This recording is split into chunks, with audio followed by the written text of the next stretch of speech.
100% renewable NYC. Sound like an interesting thing? That's what I thought I would get into and think about and give you some examples of how we use permaculture design in an urban landscape to start to retool and retrofit it. The U.S. Energy Information Administration has estimated that by 2030, global demand for energy will be 16.9 terawatts.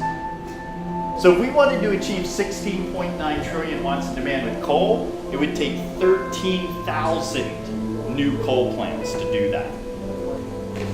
If we were to do it with wind, it would take 3.8 million turbines to do it. Not bad, because check out how many cars we make annually. 73 million. Great. Let's retool the auto industry, 3.8 million turbines.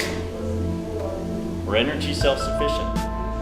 What are we talking about? Why are people so in this notion that it's difficult to achieve being 100% renewable? It's not. All of the data shows this. How much would it take to do it with photovoltaic and solar panels? It would take about 89,000 of them, according to Jacobson, an MIT engineer. It would take about 89,000 photovoltaic solar panels, which would take up 0.33% of the Earth's surface. 13,000 coal plants is going to take up a whole lot more of the Earth's surface than 0.3%.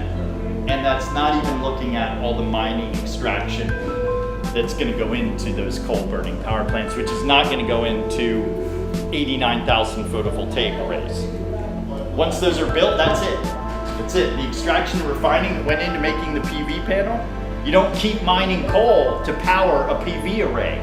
Guess what's powering it? The biggest thing going on in our planetary system, which remember is called solar system. So risk versus benefits, a common criteria. Yet somehow, in terms of the common sense of the United States population, it's been completely lost when we think about things like, should we take mountaintops and flip them over into valleys in order so that we can have hot water and lights and be able to cook food? Here's what David Orr says about ecological literacy in our culture. He says, you know what, just because people grow up in damaged, fragmented landscapes, they really actually grow up having no idea what a healthy landscape would look like.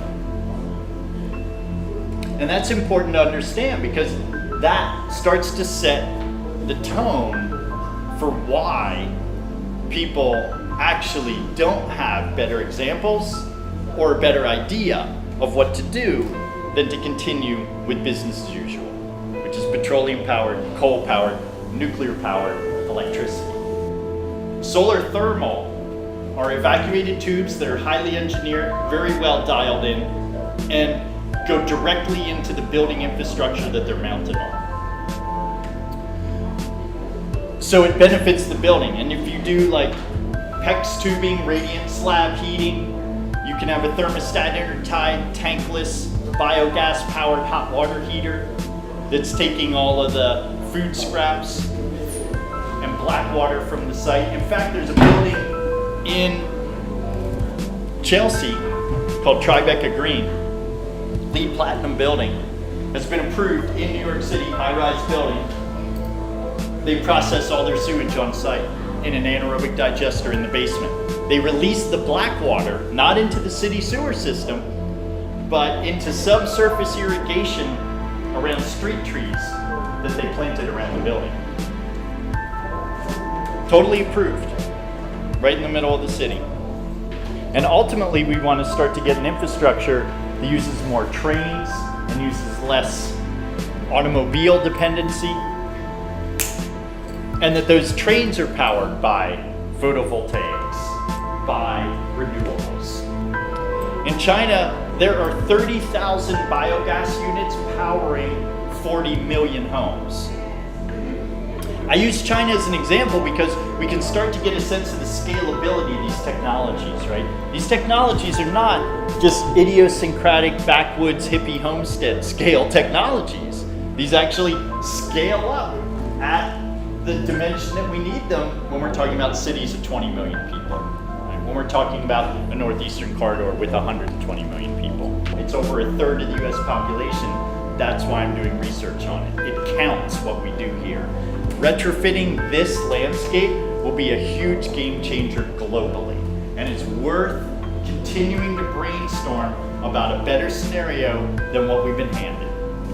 And I'm saying that in order for us to actually claim our autonomy, claim our integrity, claim our independence, claim our quality of life, leave a better planet to future generations, the most important thing we need to do is retrofit the infrastructure to be done in a way that taps into biology way more than technology. The Earth is actually the primary teacher that we need to be students of in order to create a world that is going to give a better inheritance to future generations.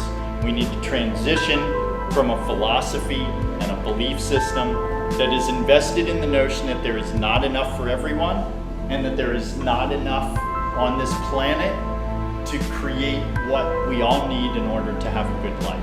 And that myth needs to be dispelled by creating the better alternative in the midst of the system that has propped up this mythology that we need to actually exploit one another in order to have a good life. And what I'm getting at is that a non-renewable grid is grounded in exploitation. It's grounded in contamination. And if you actually want to get out of a less bad Band-Aid scenario, we ultimately need to create a grid that isn't founded in mining, extraction, refining, and exploitation and contamination. And that the best way to do that is to eliminate nukes, eliminate oil, eliminate gas, and begin to tap into the massive power that just exists by virtue of the fact that we're on a planet in outer space.